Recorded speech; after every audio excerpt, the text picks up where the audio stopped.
to paraphrase a 90s classic, we're only happy when we win here on the Mafia Minute.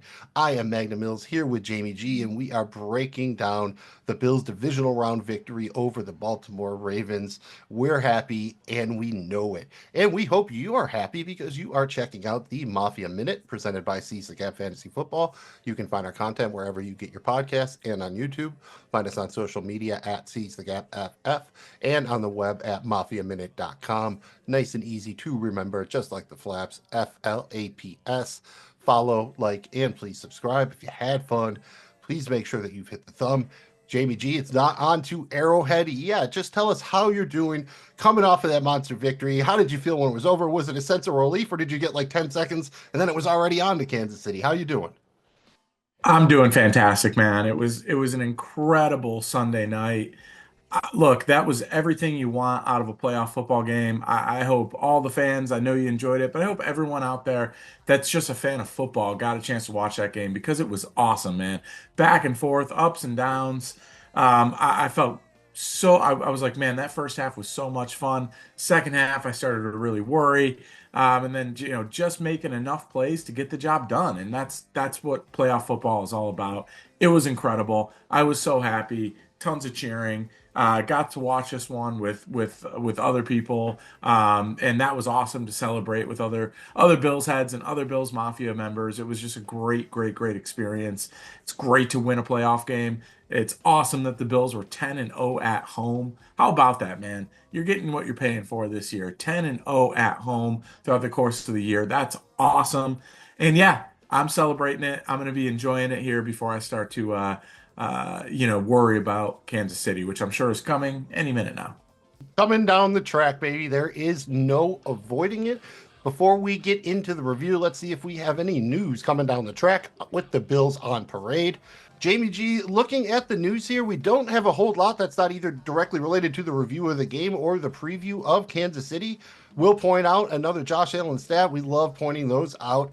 If you take a look at everything he's done this season, he has the lowest percentage of plays with a sack, fumble, or interception, 4.2% since the merger. That includes the playoffs and a minimum of 500 plays. So talk about taking care of the ball. He is literally taking care of the ball at a historic rate.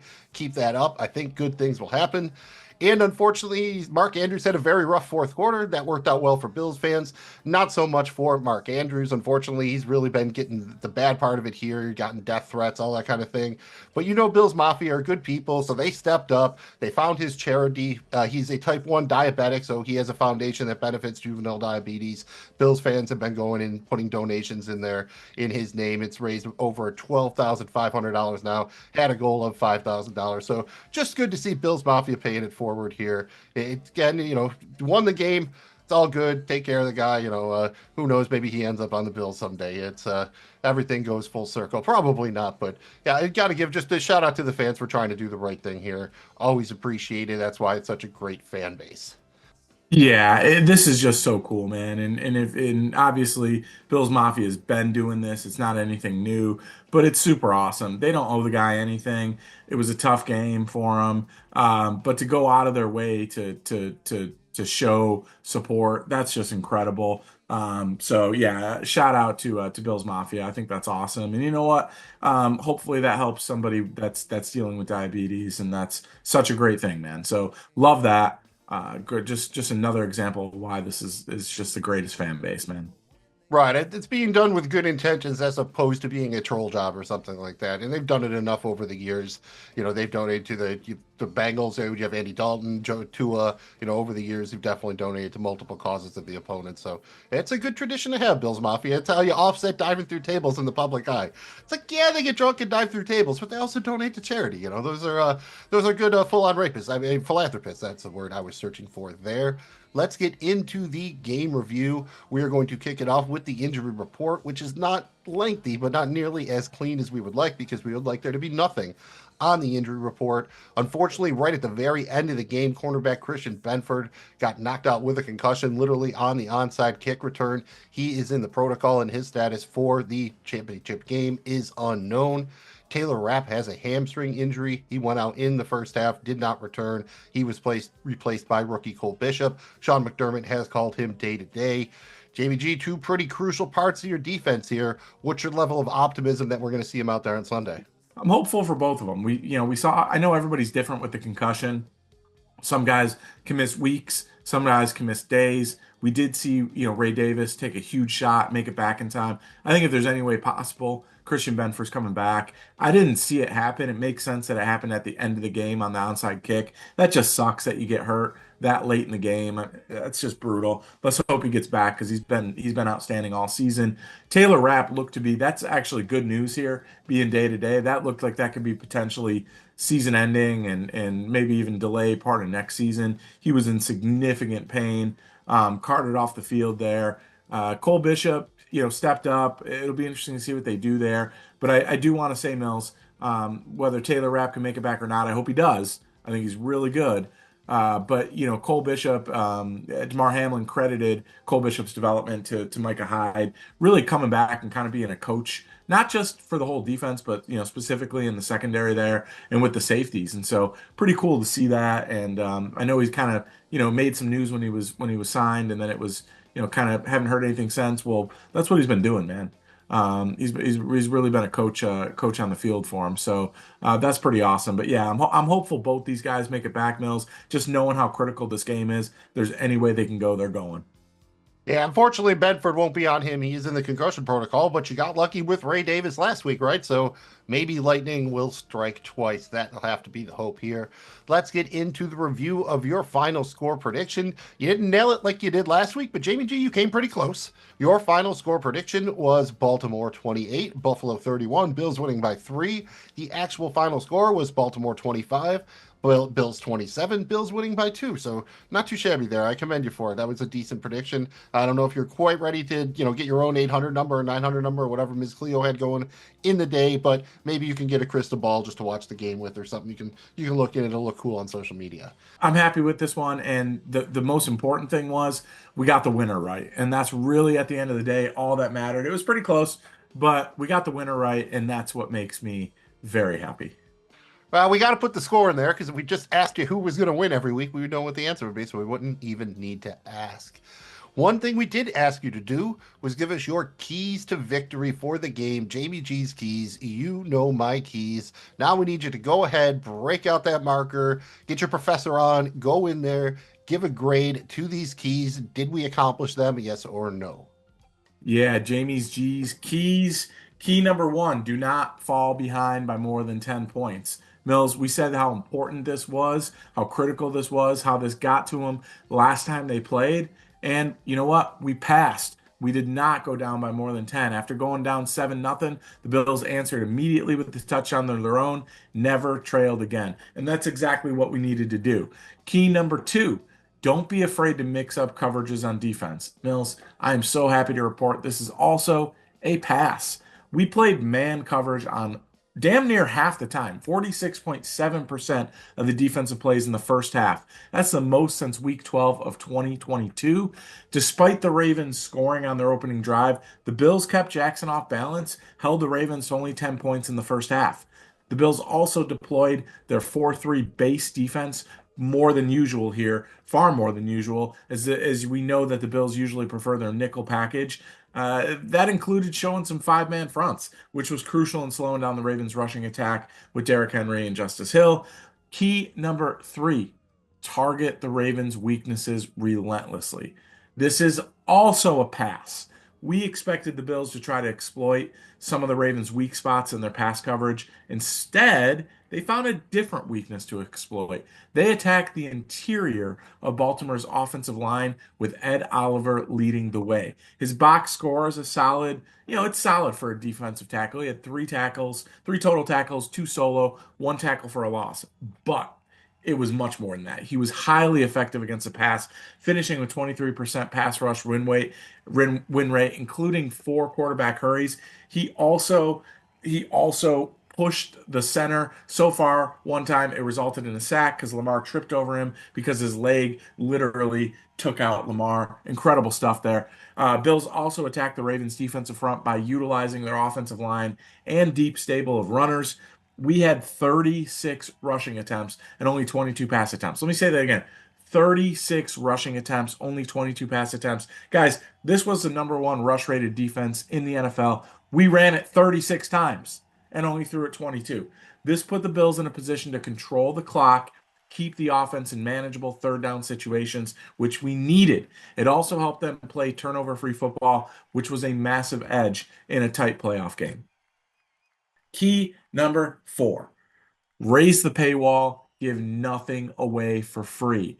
Mills, another pass, baby. 4 for 4 so far. This went down exactly the way we wanted, the way we hoped and dreamed. We had 0 turnovers, none for the Bills. Special teams miscues, and we 0 of those, and we only had 1 penalty for 10 yards, which was the worst, most bullshit penalty I've ever seen. That was not a hold. That was the worst. That was proper technique by Draftkings. That was probably the worst holding call, and it killed the drive. And that was bullshit. Terrible, terrible, terrible call. But it was only 1 for 10 yards. I guess we'll live with that. The penalty, again, super weak sauce. The Ravens had 3 turnovers, 5 penalties for 43 yards. We definitely won that one. Key number 5, overthrow the king. Mills, 5 for 5, baby, because this is another pass. Holding a player to 16 carries for 84 yards and a touchdown. It doesn't sound like a hoo-ha, that's a victory, that's a big win, but it's better than we dared to hope for, which was 100 yards and a touchdown. His long carry was 17 yards. He never managed to fully get in rhythm. Giving up 50 yards on six carries to Justice Hill wasn't great, but the key was slowing down the king, Derrick Henry. I think we did just that, Bills, especially in the first half. He just could not run the football, which was awesome. So Mills, all in all, 5 for 5 passing grades for our keys. Reminds me of the old Simpsons episode where Miss Krabappel breaks out a red pen going to grade Bart, and she doesn't have to use it as much as she thought, and she was very impressed. He even got a D minus, I believe, and this is better than a D minus. This is damn near an A, if I don't say so myself. Now let's see how you did on your predictions. You were coming in hot with some predictions. We do our predictions like we do our Buffalo Wings at various levels of heat. We went real big on this one. We had a mild, we had a medium, we had a hot, and we had a suicide prediction. Jamie G, I don't think we went 4 for 4 on these. Tell us how we did. Well, let's see here. Mild, and look, our milds are going to have a little heat to them. We said the Bills will rush for more than 125 yards against the number 1 rush defense in the league.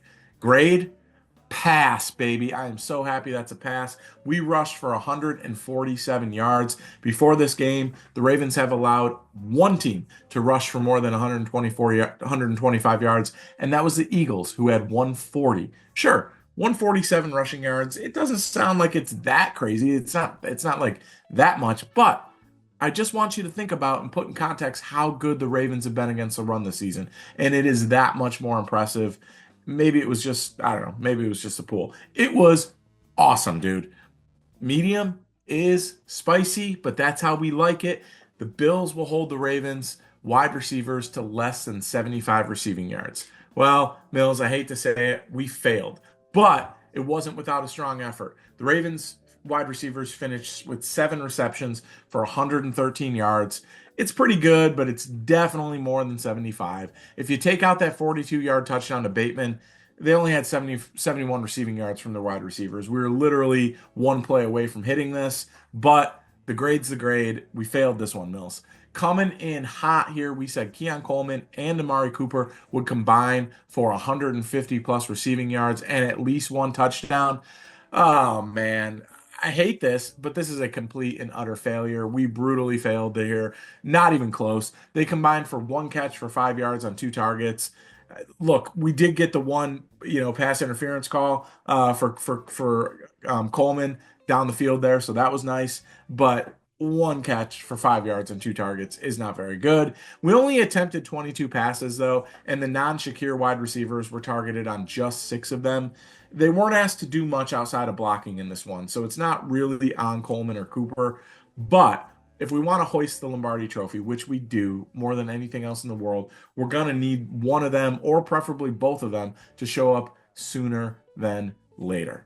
Mills, for the extra hot, for the super spicy, for the make you sweat and feel the pain, the suicide wings here. The Bills will score 30 plus points and hold the Ravens to under 100 rushing yards. This is another failure, but with noble effort here. To hit this, we needed the Bills to get out to a big lead or for the game to turn into a shootout. Neither wound up happening. In our defense, though, if Dawkins doesn't get hit with that phantom holding call, we're probably getting 30 points. We were moving the ball at ease. It was 3rd and 3, and then all of a sudden now it's 2nd and 27. That was just absolutely atrocious. I cannot say it enough. You cannot call that. That was just terrible. But 53 of those were from Justice Hill and Mark Andrews. Holding Henry and Jackson to a combined 123 rushing yards wasn't the goal, but I think we're at least in the universe here. And honestly, Mills, we were so close to 30 points. I think on that last run to Ty Johnson, he had a chance to score if he wanted to just go. He decided to slide in down and secure the win. We could have had it one or two ways. I'll live with the 27, but the score is a score. Got to give it a fail. Sometimes, all failures are not created equal. And that's like the suicide, right? If you're in a wing eating competition, you're not eating suicide. You're getting suicide wings. If you get down two or three of those bad boys, I think you're doing quite well. Well, that's quite a bit about the game. Is there anything else specifically we haven't discussed, we didn't touch on in our keys or predictions that you'd like to talk about? Well, just two things. One, we always talk about the big men up front. I thought the offensive line was outstanding. Yeah, there were times when we couldn't get the run game going, but we stuck with it and we were eventually able to break off the 4, the 6, the 8, the 11-yard runs, and kind of just kept with it. And in pass protection, I thought they were fantastic. I really think the offensive line controlled the line of scrimmage in this game and held off what's a really good elite defensive front for Baltimore. And then secondly, I just want to, the way the defense, it was a spirited effort for the Bills defense in this game. Look, they weren't going to be perfect. We knew they were going to get some yards. They still did some things that frustrated us, but they were noticeably better against the run. You could see the chance taking by the coaching staff here to put them in different positions to be better against the run and not get exposed. And you know what? If you get burnt once or twice outside, then so be it. You got to live with it. But I just thought that was awesome to see the defense play so spirited. And even when they were gaining yards, the Ravens, the Bills were forcing the turnover. So I just think, up front on both sides, offense and defensive lines, we really played well.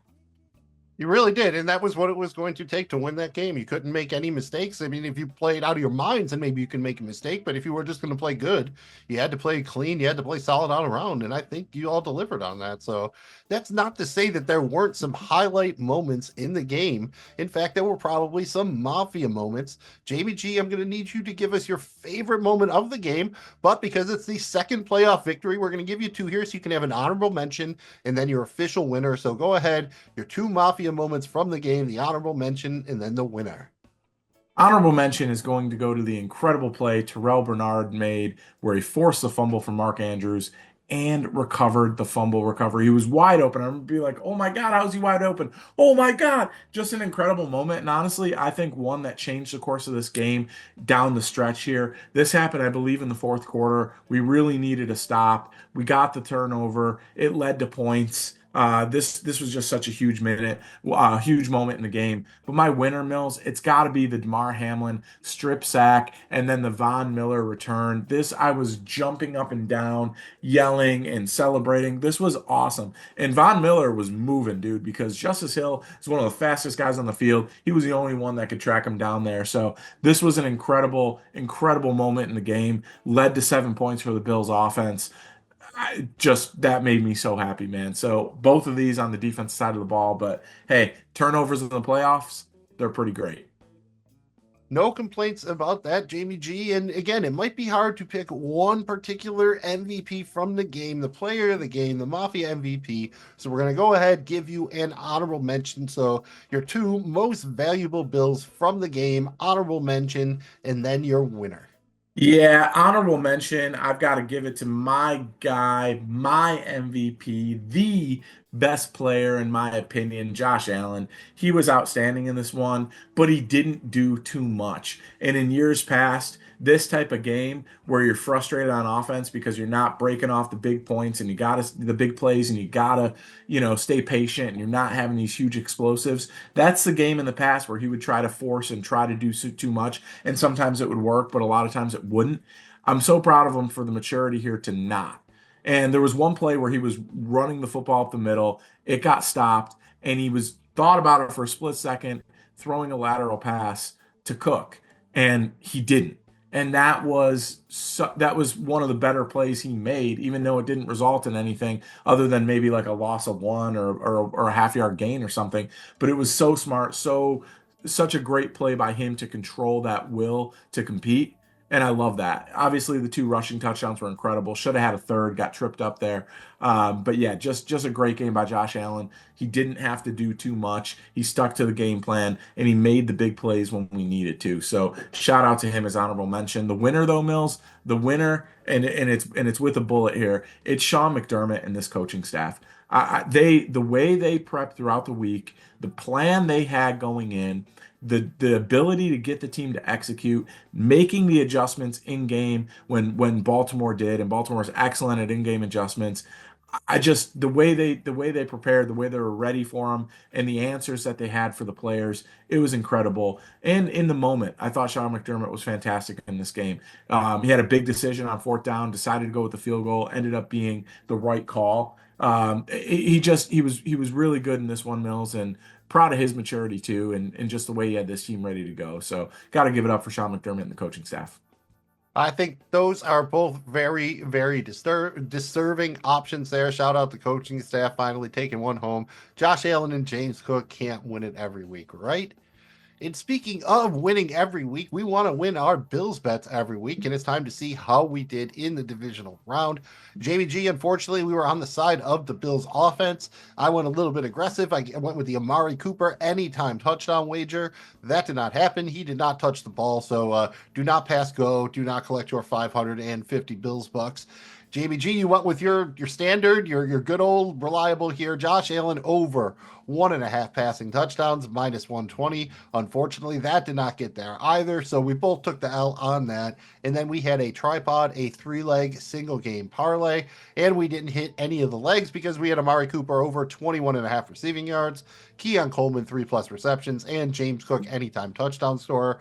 We went over the world, and it's never good to lose money. But Jamie G, if we had to lose, this is probably one week where I don't think we're sweating it too much. We're going to get it back in the championship round. That's where it's at. We also had a couple picks to help you out if you were playing in the Showdown contest over on Draftkings. We call these our Draft Joshes because on the Mafia Minute, Josh Allen is the one true king. We told you, hey, in most cases, just go ahead, play Josh Allen a captain, even though he's a little over 17 grand. That worked out for you. Getting hyper aggressive with Keon Coleman at captain did not work at all for you in a tournament. Apologies there. Our value plays weren't really that great either. We liked Keon Coleman, Ty Johnson, Mac Hollins. Nothing really happening there, but we kind of nailed it on the other side of the ball. We said you're probably going to want to run it back with Lamar Jackson. He did well. We had Isaiah Likely in there, Justice Hill in there, even Tylan Wallace as a punt play. I don't know what it says that we were, more accurate with the Baltimore plays, but it just wound up that the Ravens had more yards of offense. It just worked out that way. It was really all about Josh rushing in the end zone. You got the random Ray Davis touchdown. We didn't even think he was going to play when we did this. So I think at the end of the day, we can live with the results there. Again, you'd like to really cash it in here. And if you won, God bless you. Show us the slips on the social media in the comments of the video or something. We'll give you a big up. But hopefully we're just going to try and see some green screens next week. Get another one of those W things. All about the W.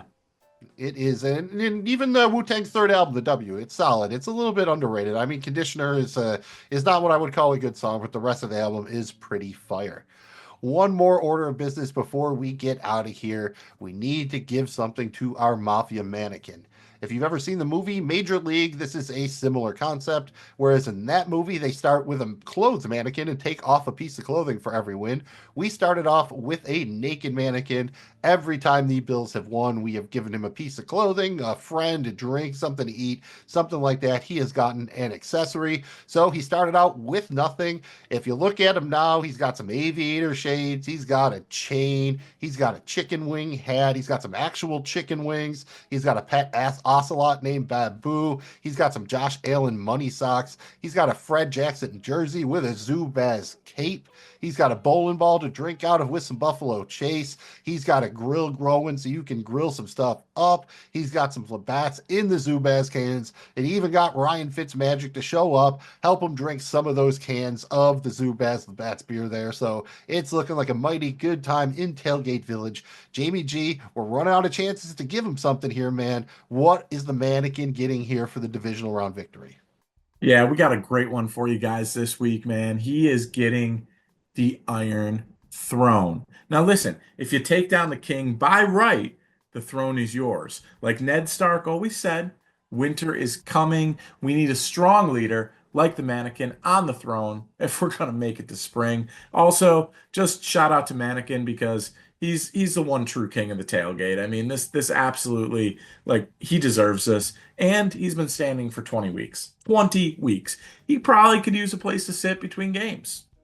I feel him for that. I don't go to the mall much anymore, but if I'm in the mall, if I'm in a store for more than 5 minutes, I gotta find the man chair. It's all about the man chair, and you have to hope that no one else is sitting in it already, because then you have to go sit outside on like the cold metal bench thing, which is not nearly as good as the one man chair they have in every store. Or otherwise, you got to sit and pretend you're trying on shoes.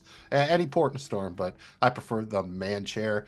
And we thank you for checking out this episode of the Mafia Minute. We will be back very, very soon with a preview of the Bills game against the Chiefs in the AFC Championship. Spoiler alert, we think the Bills are going to win, but tune in to find out how. Thanks again for checking out the show. The Mafia Minute is presented by CSGAP Fantasy Football. You can find our content wherever you get your podcasts and on YouTube. You can find us on social media at CSGAPFF and on the web at MafiaMinute.com. Simple and easy to remember, just like the flaps, FLAPS. Very crucial to our success. Follow, like, and please subscribe. If you had fun, please make sure that you hit the thumb. I am Magnum Mills here with Jamie G, who is going to get you fired up as we roll into AFC Championship weekend. Enjoy this, Bills Mafia. It's special. We just won another playoff game at home against a fantastic Ravens team. It was tough. It was grimy. It was what playoff football is all about, and we came out on the right side.